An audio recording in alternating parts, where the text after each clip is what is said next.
America. Welcome to Your Real Nation. I am the Chief Mark Garrett. So happy to have you here today. You know what? And after me, you're sitting back there behind the camera, behind the scenes, making me look as good as possible, which is not good. I said as good as possible, right? Keyword. So basically, the phrase "falching turd" comes into mind, I think. Oh my goodness. You know, folks, we are growing. And, with Anthony's help here, I've been learning about social media, been learning about reels. These are things I didn't know until fairly recently.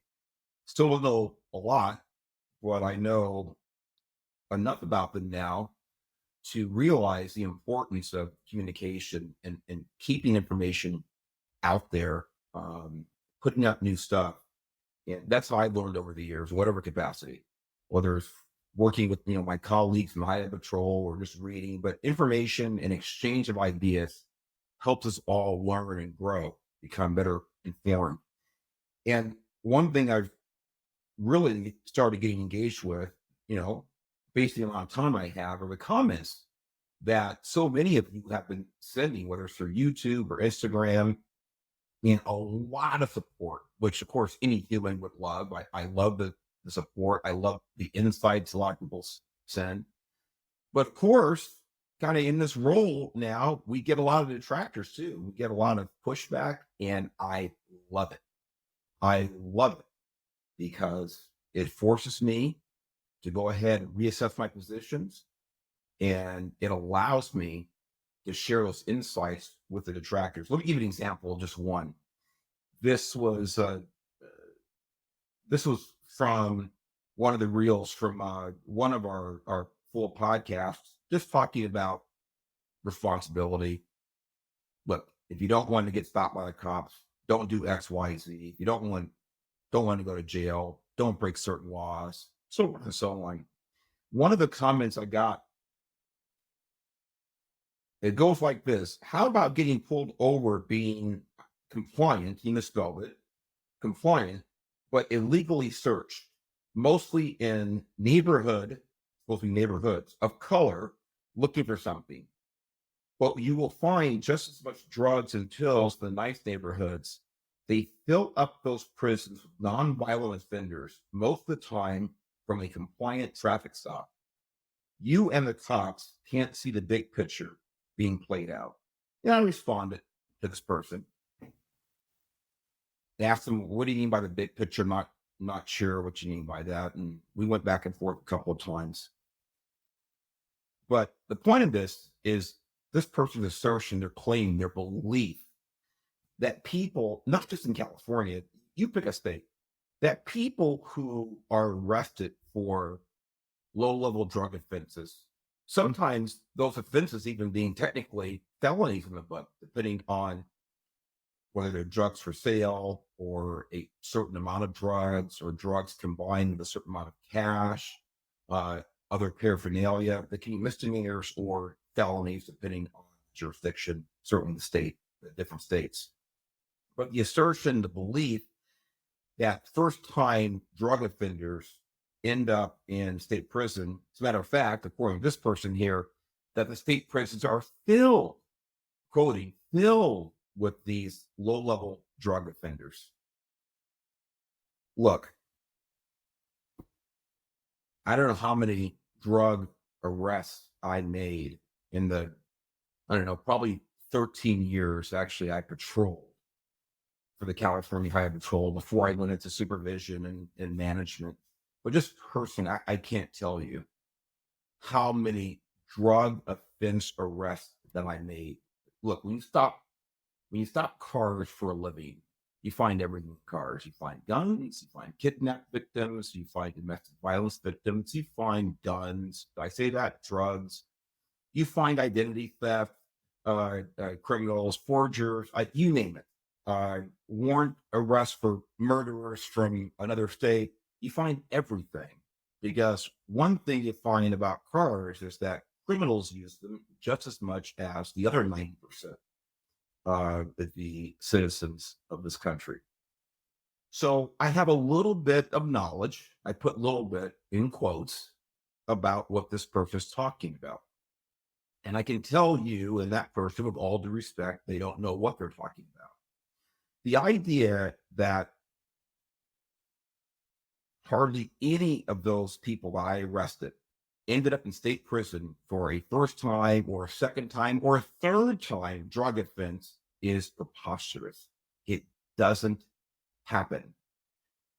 It doesn't even happen that you end up in state prison, at least in California, for serious first time felonies or sometimes second time felonies.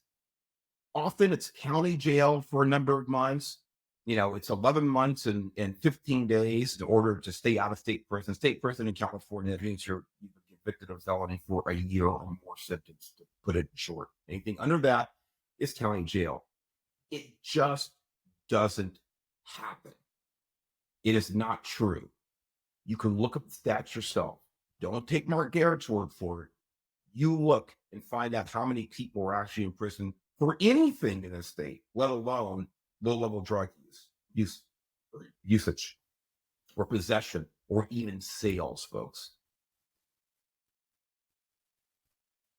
There's something to be said about debating people from a position of honesty and transparency and acknowledging just what is true.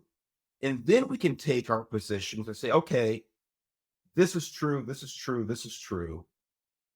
Now I want to tell you what my philosophy is, why I disagree with that policy, that law, that rule, and I want to change it. That's all fine. You can say, I don't want any drug offenders ever going to even county jail. That's fine, it's a position, but at least let's acknowledge what the truth is. Let's seek out what the facts are, what the reality is, and then we can have honest debates about what to do with a particular problem, why your solution is better than mine, or vice versa. But when you say something that's absolutely, provably not true, we don't have a jumping off spot. We don't have a place to begin an honest debate. And we're never going to move forward. And we're going to keep seeing crime increase at ridiculous rates if we don't acknowledge what the problems are. So after I have an exchange with this person who I appreciate watches us and listens to us, I just by chance happened to get this article from a former colleague of mine in the California Highway Patrol. Matter of fact, he was my boss at one time. And says he's retired as well. And he sends out a lot of interesting articles. And this one, man, it was like a godsend relating to this exchange that I had with this listener of the podcast. And I'm going to read, I think I'll read most of it to you. It's kind of interesting. It actually rolls into another topic that I want to talk about before we end today's podcast. So this article, what was it from? It was actually, just here early June 2023. And it says, the title of it is, I Was a California Cop. Words can't describe the horrors I saw. I'm happily flipping my pages here because I think I have to go back to Costco to get a new prescription. It's nice because Anthony's face back there is blurry. So that's actually a relief for me because if it's in focus, it's kind of scary. But for reading, I probably need some new glasses. So I got this big print here, folks, so I can actually read as well as my ability allows. I was a cop in Oceanside, California for over a decade.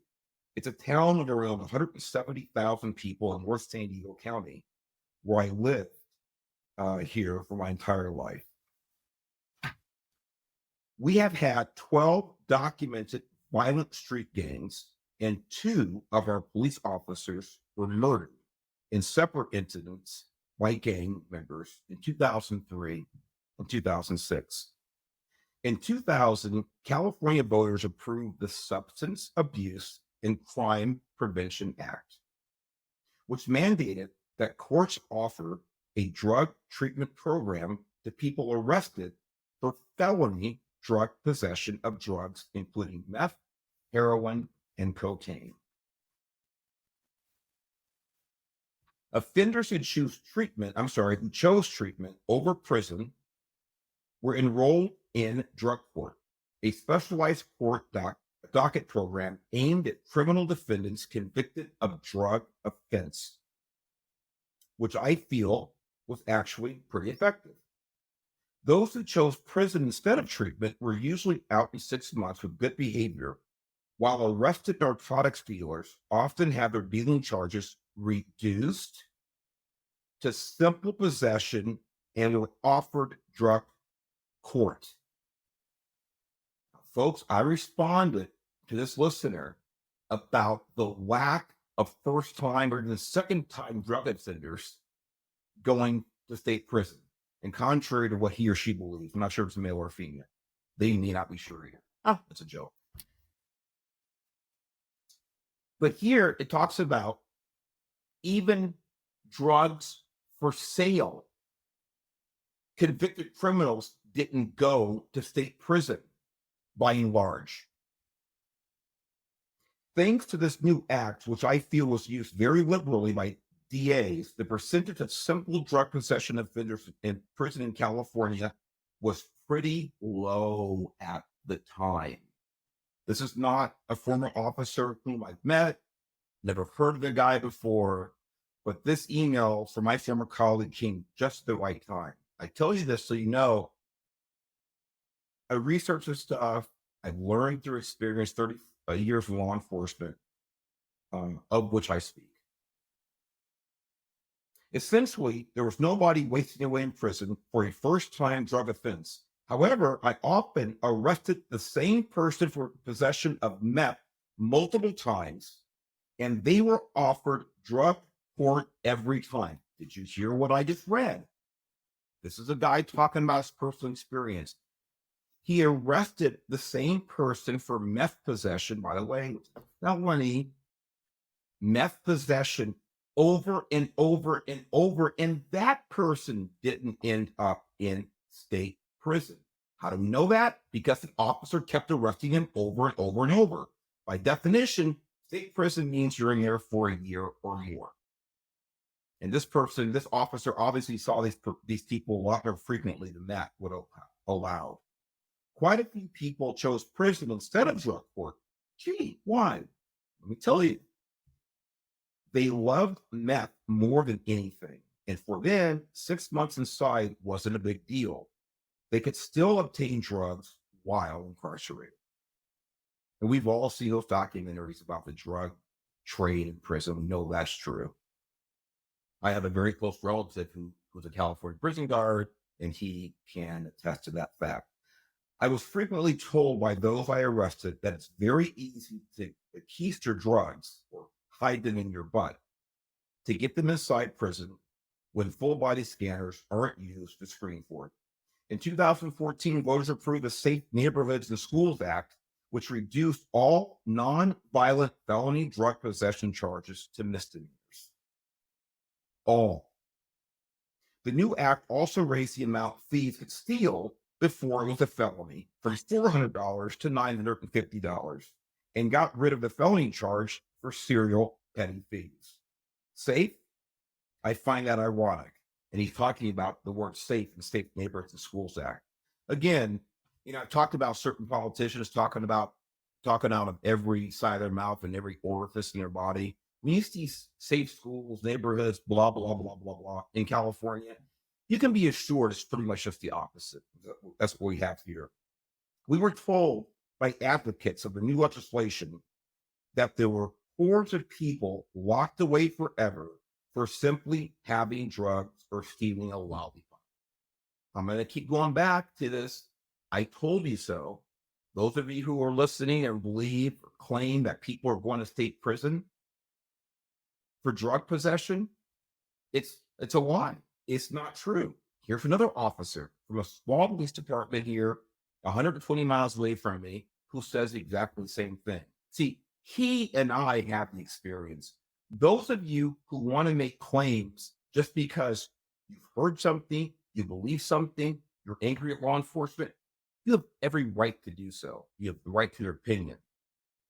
But everybody has the right to see the facts and know them. Take advantage of that right, please. Prior to this legislation, if a serial thief had been found guilty 3 times and served 1 day in jail for each of those arrests, then they could finally be charged with a felony on the fourth arrest. That bar was so high that I rarely arrested someone who qualified maybe 3 times in 11 years. So, contrary to what these advocates told us, there wasn't anybody languishing in prison unless they were an extremely prolific thief. Drug users and theft of all kinds go together.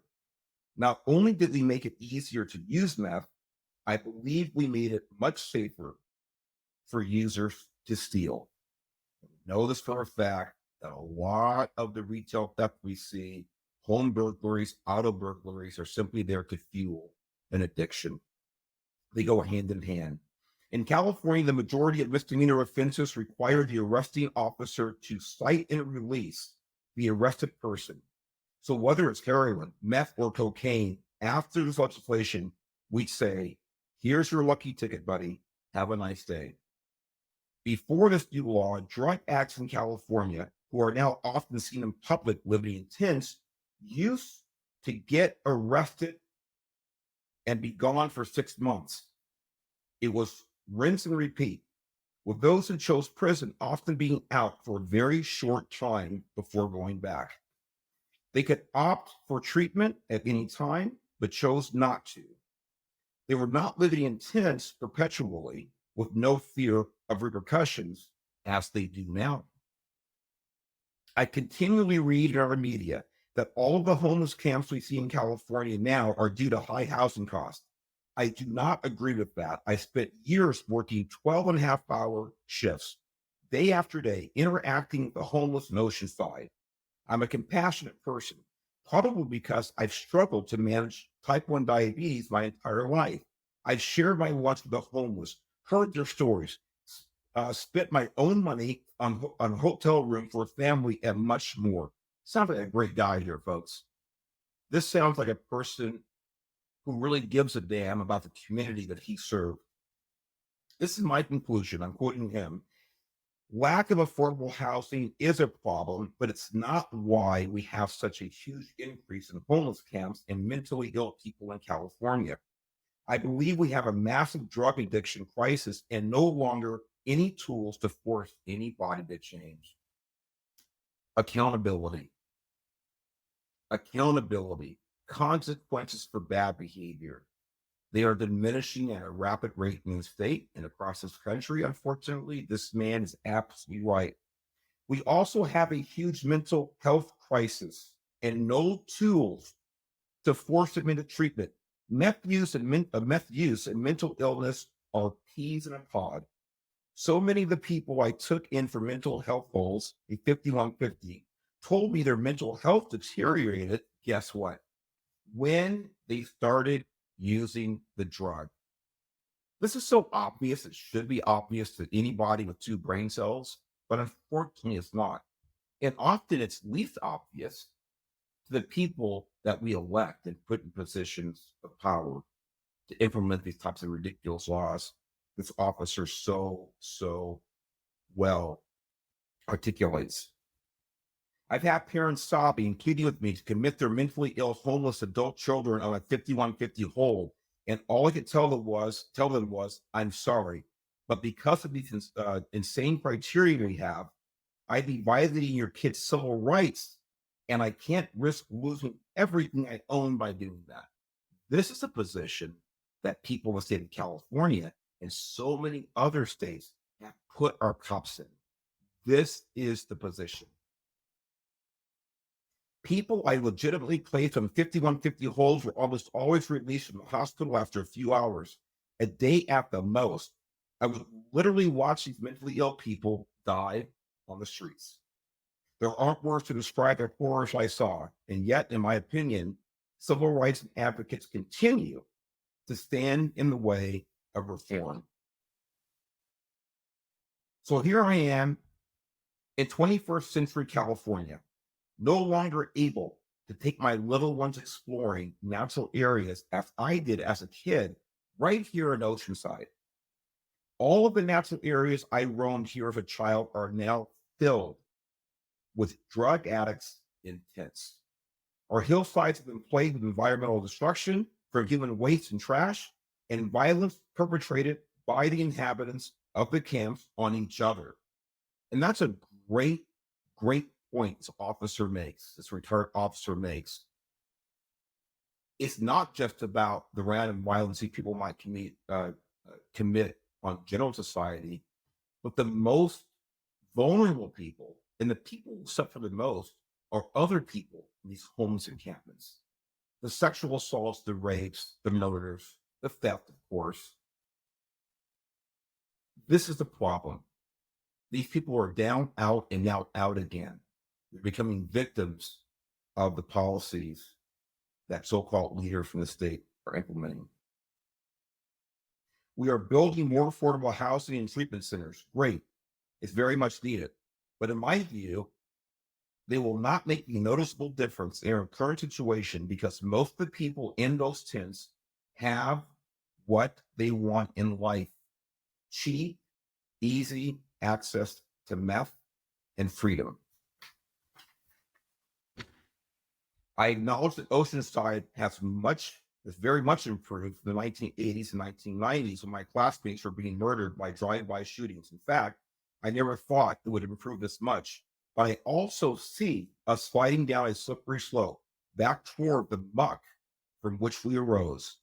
We frequent, I'm sorry, when frequent drive-by shootings echo deep through Deep Valley, you could hear, I'm sorry, let me start that again. But I also see us sliding down the slippery slope back down towards the muck from which we rose when frequent drive-by shootings echoed through Deep Valley. You could buy shirts with ocean swine on them, quote unquote. And hookers and pimps, gangsters and dealers were seemingly everywhere downtown. I'm still here.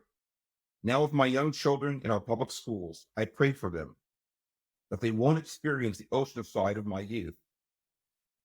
The town so many of my friends fled from, the first chance they got, never to return. That article does two things, ladies and gentlemen.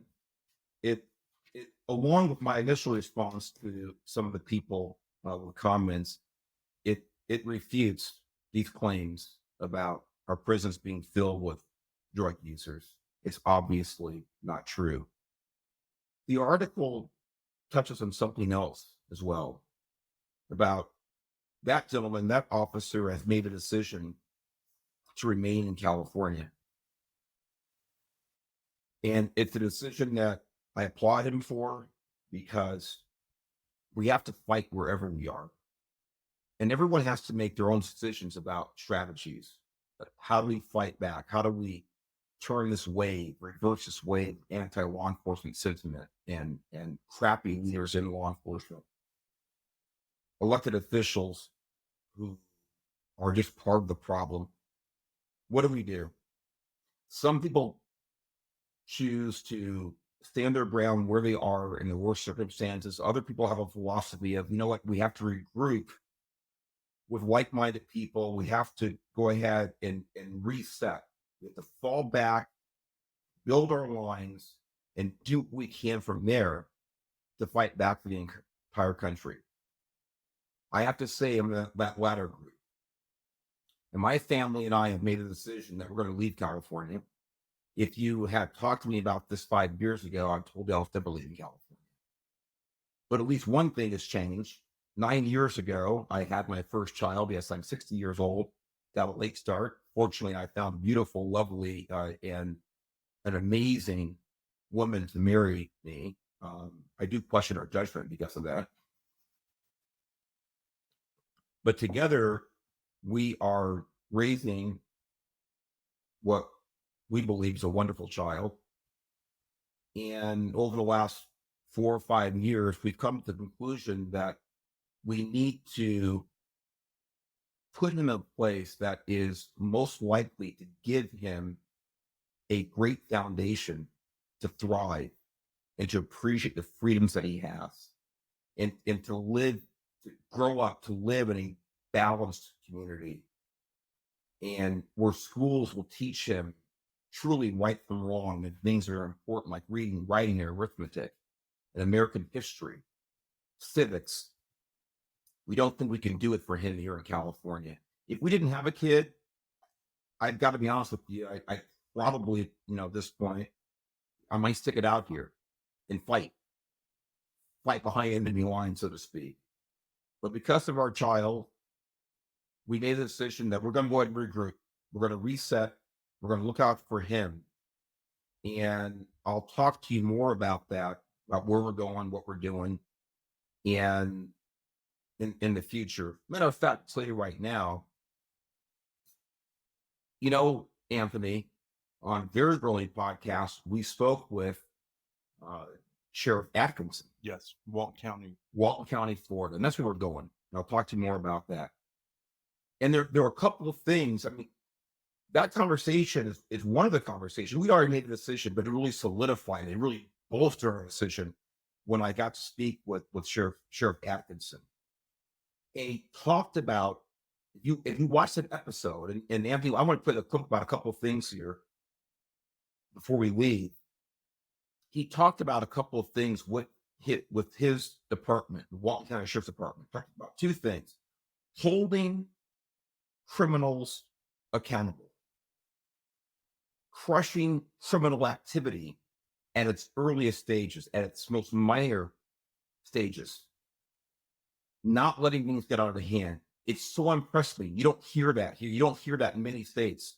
But this man takes his job seriously. He takes his oath seriously to uphold the law. And he lives in a state where actually laws are respected.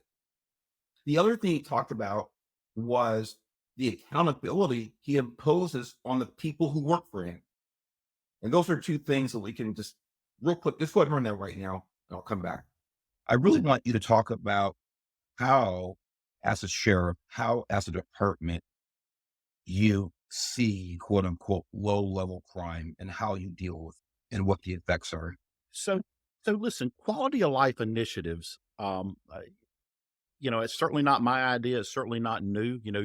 Many of us have been around long enough. Remember the old broken pane theory of law enforcement? Mhm. But guess what? Just because it's old doesn't mean it doesn't work. Right. And our philosophy is that if you want people to come to Walton County, if I'm trying to get the chief here to come and buy a home in Walton County, you got to have four things, right? Which is you have to have good roads, good infrastructure, good schools for our children, good healthcare, hospitals, and people have to feel safe. And quality of life initiatives, loud music, disorderly conduct, graffiti, all those things that are not sexy, if you will, for many organizations, they undermine the rule of law when they're not enforced, and they undermine the quality of life of people that live in these communities. Now, I'm not talking about jackbooted thugs. What I'm talking about is a reasonable response and thoughtful attention to detail that everything matters. I had a lieutenant years ago, at the Tallahassee Police Department, Mark Wheeler. A young patrol officer was beside me and check on him. We were just complaining about the state of the world. And this young officer said, I'm tired of going to this noise complaint. We should be out catching bad guys, not only this noise complaint. And I remember this lieutenant, big SWAT guy, TAC guy. And he said, you know what? He said, officer, let me explain something to you. He said, you don't understand this right now. He said, but at 2:00 in the morning when your baby can't sleep and your wife has to get up and go to work tomorrow and she's crying, you haven't slept all night, there is nothing more important to you than that noise complaint. And it just resonated with me because that was a guy that had been around and knew that there is nothing more. When you don't have peace in your home, you don't have peace in your neighborhoods, it just creates a tension and it creates a sense of I can do whatever I want. And, we're not going to tolerate that, and interesting enough. So we talk about spring break specifically. We're not a traditional spring break destination. We're not, the old Daytona Beach, if you will, back in the day, or Fort Lauderdale spring break.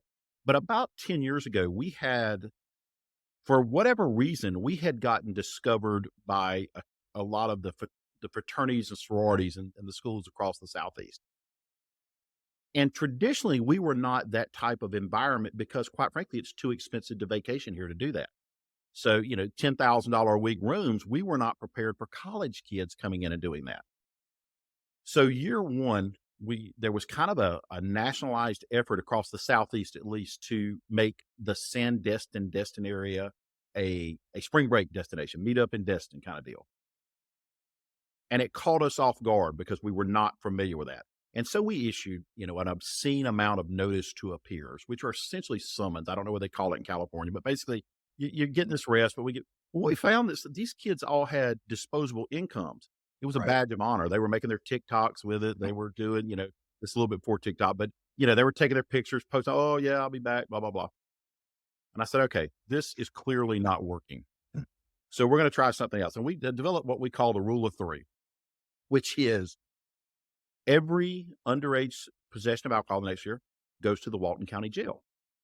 Now, we don't take them in back and put them with hardened felons and, or things like that. But what we did is make them drive 65 miles to the county jail. And it took 3 of their friends and GPS to find it, which ruined a whole night. And after we arrested about 1,000, amazingly, Chief, over the next year or two, we started choking this problem down. And I think now we arrest on average that we actually have to take less than 100 because we deal with it. Now we're actually facing a new challenge now, which is, and it's a sign of our time, is in our really high end vacation area. We have people coming and it's their 13, 14, 15-year-olds. Well, you got to handle those kids entirely different. Handling a juvenile, as you well know, is a different animal. So there's always adjusting challenges, but the thing about it is we adhere to the belief that quality of life initiatives and law enforcement speaks to the overall health of a community. You show me a community that won't arrest for petty theft or retail theft or disorderly intoxication and all that, and I'll show you a place with homeless problems. That's what I'm talking about. That's what I'm talking about. That's the environment that I want my child to grow up in. I want him to understand that when a police officer tells him to do something, he does it, whether he likes it or not. And then afterwards, he can bitch, moan, complain, file a complaint, come to me, cry, whatever. But when he's contacted by law enforcement has the final word during that time. That's the environment that I want him to grow up in. But quite frankly, that's the environment where I want to live my final days in. So we all make our own decisions for our own reasons. Again, those people who are staying here and fighting, and staying certain faiths and fighting what they can there, absolutely needs to be done. For us, we're going to take a different strategy, and we're going to go ahead and hold the other end. And together, I think from both sides, we can and we will. We have to make a change. So with that said, we're going to talk more about Florida in the future, and certainly when I get down there, I'm really excited about doing some episodes down there. I'm sure we'll have a sheriff back on, Anthony. We'll have you down there. Again, I won't let my neighbors see you come to the house because they actually may want me to move out once they find out the kind of people I associate with. But that's another podcast. Speaking of podcasts, folks, we are so happy. We're so proud. Do not forget you can find us every place. Apple, Spotify, Instagram, YouTube, Twitter, Facebook. We are growing. We're growing because you're watching. We love it. Keep the comments coming. I will respond as many as I can. Can't get every single one of them, but I'm so excited that you guys are engaged. I'll do my best to say the same. So with that, God bless you. Keep the faith. Keep fighting for what you know is right. Look forward to talking to you next time.